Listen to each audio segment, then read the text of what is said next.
Against the polished expanse of the grand dais, the human looked absurdly fragile. Varnes shifted the heavy weight of his ceremonial robes. As the keeper of the Imperial Archives, his presence was merely a protocol technicality for the victory declaration. The Astries' hegemony had successfully secured the Obsidian Rift. Strictly speaking, Kalen Thorne had secured it for them. Hegemon Varkas sat upon a throne forged from salvaged dreadnought plating. The ruler spread his forearms wide. It was a rare, staggering gesture of absolute concession. Heavy cruisers, unmined asteroids, and the raw tribute of 3 subjugated star systems were all laid out as a reward for the tactical intervention. Yet, Kalen was not looking at the throne. The human carried no ceremonial sidearm.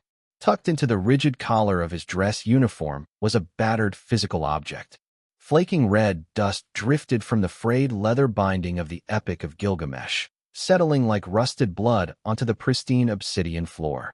Varnes tracked the human's steady gaze. The archives were a graveyard for dead philosophies, a place where useless data was sent to. Wait, why was the Terran staring at the youngest daughter? Princess Alara stood perfectly still in the deep shadow of a basalt pillar. She was the invisible heir. In a society built entirely on martial dominance and physical scale, a royal daughter possessing neither brutal strength nor a fleet to command was effectively a ghost. To uncover the hidden histories that rewrite galaxies, join us and step deeper into the archives. The hegemon's voice rolled through the vaulted hall, demanding the human state his chosen price. I require no ships, Kalen said. He turned his back on the ruler. A collective hiss rose from the warrior caste lining the upper tiers.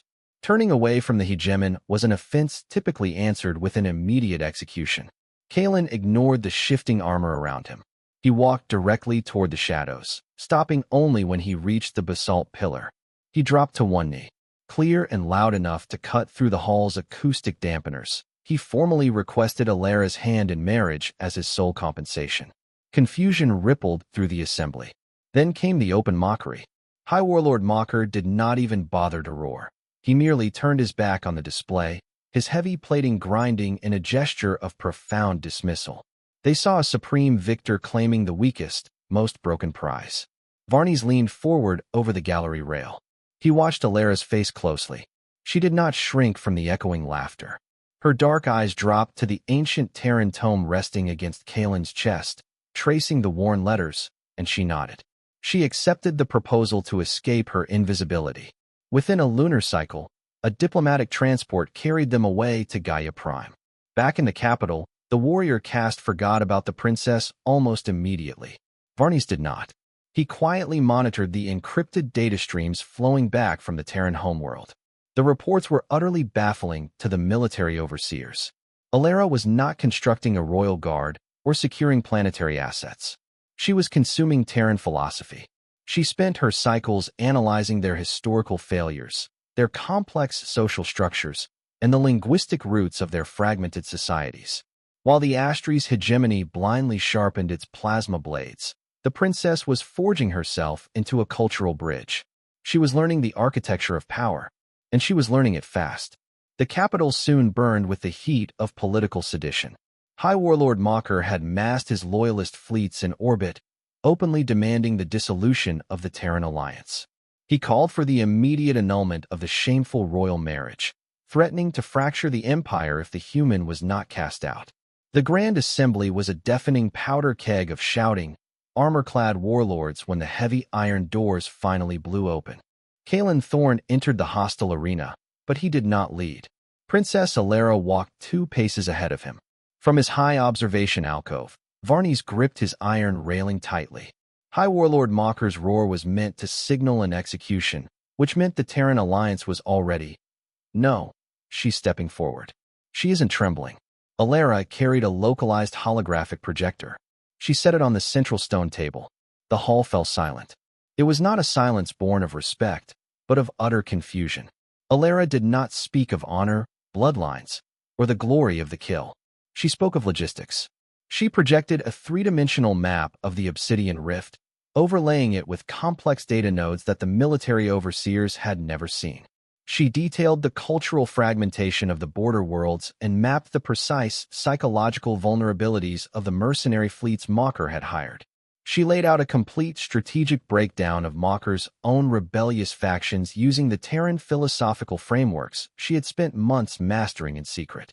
She systematically dismantled the warlord's entire military campaign, not by crossing blades or challenging his brute strength, but by demonstrating a terrifyingly profound understanding of his supply lines, his commander's hidden fears, and the very cultural fabric holding his fragile coalition together. The warrior caste had failed to perceive any of it. They only knew how to hit hard, not how to unravel an enemy from the inside out. Alara proved, mathematically and sociologically, that Mocker's coup would bankrupt the hegemony's food stores in exactly 3 lunar cycles. Mocker stood paralyzed. His plasma blade remained unignited. Varnes looked toward the inner circle of the Royal Guard. He noticed the slight, asymmetrical scuff mark on Commander Vex's otherwise immaculate armor. The veteran commander had been bracing for a massive physical slaughter, preparing to defend the hegemon against his own warlords. Now, Vexa slowly lowered her weapon, her posture shifting as she acknowledged the princess as a true tactical anomaly. She was looking at the once invisible daughter with something entirely new. It was absolute reverence. Hegemon Varkas stood from his iron throne. He looked from the projected data to the face of his youngest child. He did not consult his generals. He overruled the entire military faction with a single, echoing command that stripped Mocker of his fleet command. Before the cycle ended, the hegemon officially appointed Alara as the first High Director of Cultural Integration. The Imperial Gardens offered a rare pocket of absolute stillness. Kalen and Alara stood together near the crystalline fountains, watching the binary suns dip below the horizon of a permanently altered world. Resting securely between them on the stone parapet, no longer hidden, the battered leather tome caught the dying light. The galaxy is full of quiet revolutions, but the ones fought in the shadows are only just beginning. We will return tomorrow to see what else the hegemony kept buried.